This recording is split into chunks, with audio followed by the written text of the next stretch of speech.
I really can't even see myself, which can't be a good thing. I want to make an update. Something that's really been bugging me the last couple weeks. Has a lot to do with love and relationships, and about how it's so easy for us to fuck them up based on our transition. And I don't take that, and I hope you don't take that in a way that's saying that you can't have a relationship when you're trans. But the fact is that when you are trans, you can say or do some stupid things because of hypermasculinity issues. When it comes to liking someone new, it's not necessarily an easy thing, especially because most of the time they are not aware of your transition, which luckily has not been the case for me before. I've always kind of, with the girls that I've dated since I've transitioned, I've kind of gone into relationships with girls who already knew, or in the case of my ex that I was with for a really long time, we met before I transitioned, so it wasn't really a case where I had to worry that she didn't know because she was there for the whole thing. I think there are moments where again, when we make these videos, we talk mainly about our own experiences, we talk about ourselves, and it's really easy to generalize, and I'm hoping that no one will take it that way. In reality, I do some stupid things like every other guy on earth does. Hypermasculinity is an issue that I've talked about in my videos before, and it's something that I'm always dealing with, that I'm trying so hard to appear masculine that I can appear cocky and cold and rude. In a day like today where I'm angry and having a really crappy day, it leaves ample opportunity for me to fuck up everything in my life. And that happens. It happens not as an excuse, but a lot of the times because testosterone, because we're injecting something into our bloodstream that has the potential to fuck with all of your actions and your emotions. And even by fucking with your emotions, it can cause actions that you wouldn't necessarily do if you weren't taking the hormone. I think in my case, I get a little cold, and I get kind of cocky in a sense. When it comes to dating someone new, I'm all about impressing. Showing up with something to surprise a girl, or doing everything I can to make a girl smile, which usually means telling a really, really bad joke. Not the funniest guy on earth. I'll never claim to be. I'm actually probably one of the least funny guys on earth. When it comes down to it, I think I try too hard, and it usually means fucking things up. But again, the main reason I'm making this video is to talk about how hypermasculinity can screw up how you deal with things in the dating world. I think for me, I let it take over a little too much, and I let the need to be entirely man run everything. And the fact that I am very clearly open about my transition and share as much as I can, sometimes more when I'm drunk, but a lot of times when I'm not drunk, I might be a little too open, and it's something that I'm working on. I think in a lot of cases, I let who I am, because I'm proud of who I am and love being who I am, I let that be something that I share with everybody. And it's not something that I would ever hide, and not something that I would ever hide for someone. So when dating someone, obviously there is a time and place for everything, and I'm fully aware of that, and I don't share. I mean, at my job at Starbucks, I am open about it with a lot of the people that I work with, but then there's also those people that I used to work with when I worked at Achilles International in the city, who didn't need to know my business, and who I can work with 100% without ever sharing the fact that I'm trans, because that's part of what we work towards when we transition, is to appear as masculine as possible. When it comes down to it, when I'm in a setting where I feel safe, I open up and I make jokes about myself, and I am really inappropriate for no reason, and I'm working on it. And I do really cocky, stupid things, as I mentioned earlier in the video. When it comes to hypermasculinity, there there are entire ways to stop yourself from doing stupid things, and to realize that hormones are an excuse, but not a reason to do stupid things. And a lot of the times I use them as an excuse and a really good reason to do stupid things. One of the things that hormones do, I apologize, my grammar is terrible. One of the things that hormones do that really mess with me, and again, everyone's different, everyone reacts different. I also get a huge injection compared to other people, so I might have more reaction or less reaction than someone else. But for me, my first 4 days after getting my injection, I'm a little cranky, which is kind of how I've been the last couple days and weeks since mine, because I happened to get two really close together recently. I think when it comes down to it, obviously hormones affect your sex drive. I'm turned on all the time. There's nothing you can do about it, which can get you into some trouble. I'm stuttering like crazy today, and I really apologize. I'm having a really rough day, and I'm just trying to get through this video because I felt like it was something important to talk about. When it comes down to it, the male hormone, which is testosterone, the one that we get injected, which for me is dehydrogenated testosterone. There's also, I'm trying to think of different kinds. It all depends on what you take and what your doctor prescribes to you and how you react to that. So for me, I'll talk about dehydrogenated just because that's what I'm used to using.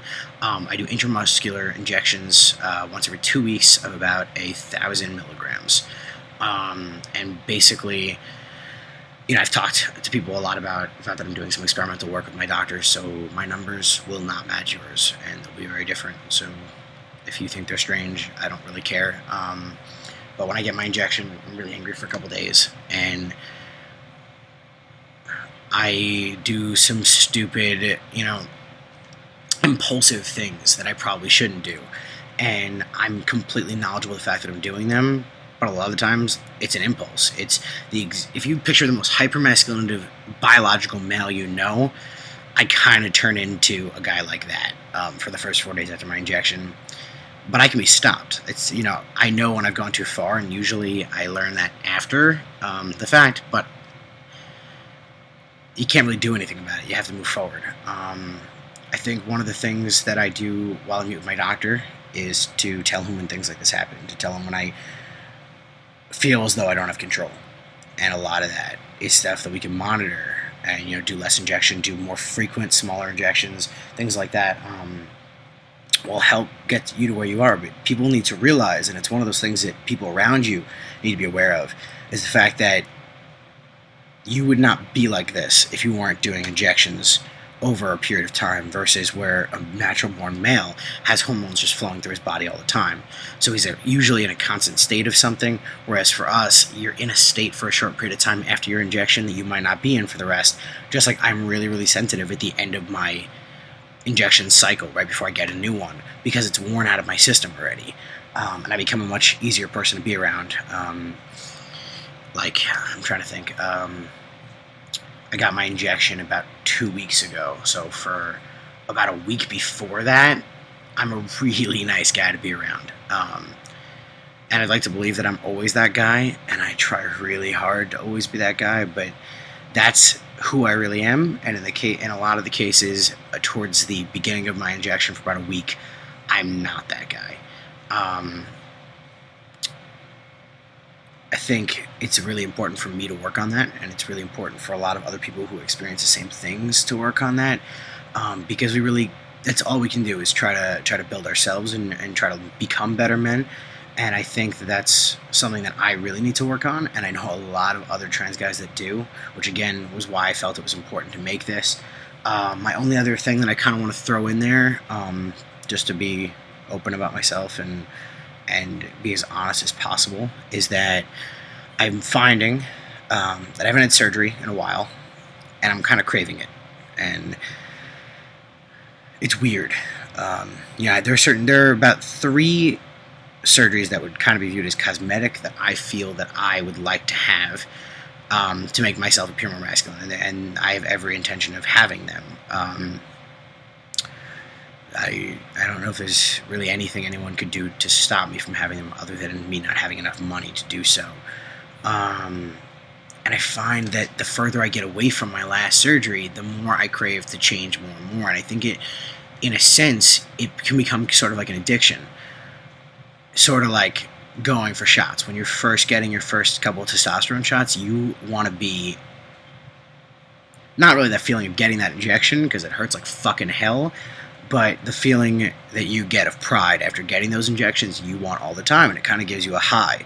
And I feel like I get that from my surgeries, that I feel crappy when I recover, but when I walk outside or when I take my shirt off, I'm a proud fucking man. And I don't know if anything else has ever given me that kind of feeling like it did, when I got my chest surgery, when I got my body sculpting surgery, when I get my other surgeries, of course, when I get my phalloplasty. There are certain things that to me are really important. They make me feel more masculine. They make me feel like I'm moving forward in this and that I'm not stuck somewhere. And I think that can sometimes bring me down, feeling like I'm stuck in a place where I'm not moving. And I think that's part of why I crave the surgery, is because I constantly feel like nothing's changing. I go to work every day. I go to school every day. I do whatever I have to do every day. I volunteer a lot. And at the end of the day, I didn't do anything towards my transition. And in the beginning of your transition, every day is something new. You're finding doctors, you're finding surgeons, you're finding therapists, you're finding everything you can to get things done faster. You're also going through trying to tell your family, trying to tell your friends, trying to come out to whoever you need to make it so that your social circle knows what's going on inside your life. And a lot of the times you can't do those things. So I apologize for those people who can't transition because they have those things in the way, and I really do apologize because I don't truly know what that's like. I had a lot of kickback from my dad, but I haven't really from a lot of the other aspects of my life. When you're first starting, every day is something new. And the further you get into your transition, more and more of the time, every day is not something new. Every day is exactly what it was the day before. And you need to either figure out if that's exactly what you're looking for, if you're trying to look stealth and you are trying to get as far into your transition that you can appear and feel as masculine as possible or as yourself as possible, that you don't need to be constantly involved in the transgender community, or you're like me, who wants to be involved, who feels an obligation to be involved, and does everything they can to stay active. Whereas if a day goes by where I feel like I did nothing for part of my transition, for part of the transgender community, part of the LGBT community, or just in part trying to make myself a better man, then I feel like I didn't have a successful day. And I could have gotten good grades that day. I could have gotten a promotion at work. But for myself, if I didn't make myself a better person that day and I didn't help someone else become a better person that day, then I didn't have a successful day. And that's really important to me. And that's what's kind of been bugging me lately, is I have not done anything towards changing myself in a long time. So I think part of this video is me saying that I can't let that happen anymore, that I need to work towards not letting hypermasculinity run everything anymore, because that's what it's come down to, is that I let it get in the way, and now I end up miserable. And I don't want to have those feelings anymore. It's amazing. Making these videos tonight is really therapeutic. I started this really angry and really upset, and I think I might have gotten myself to a better place. If anyone has any questions, as usual, email me, AYEJAYKAP, or hit me up on YouTube at Chegg Hench. Also, find me on Facebook under Aiden, Aiden, Jay, Kaplan, Kaplan.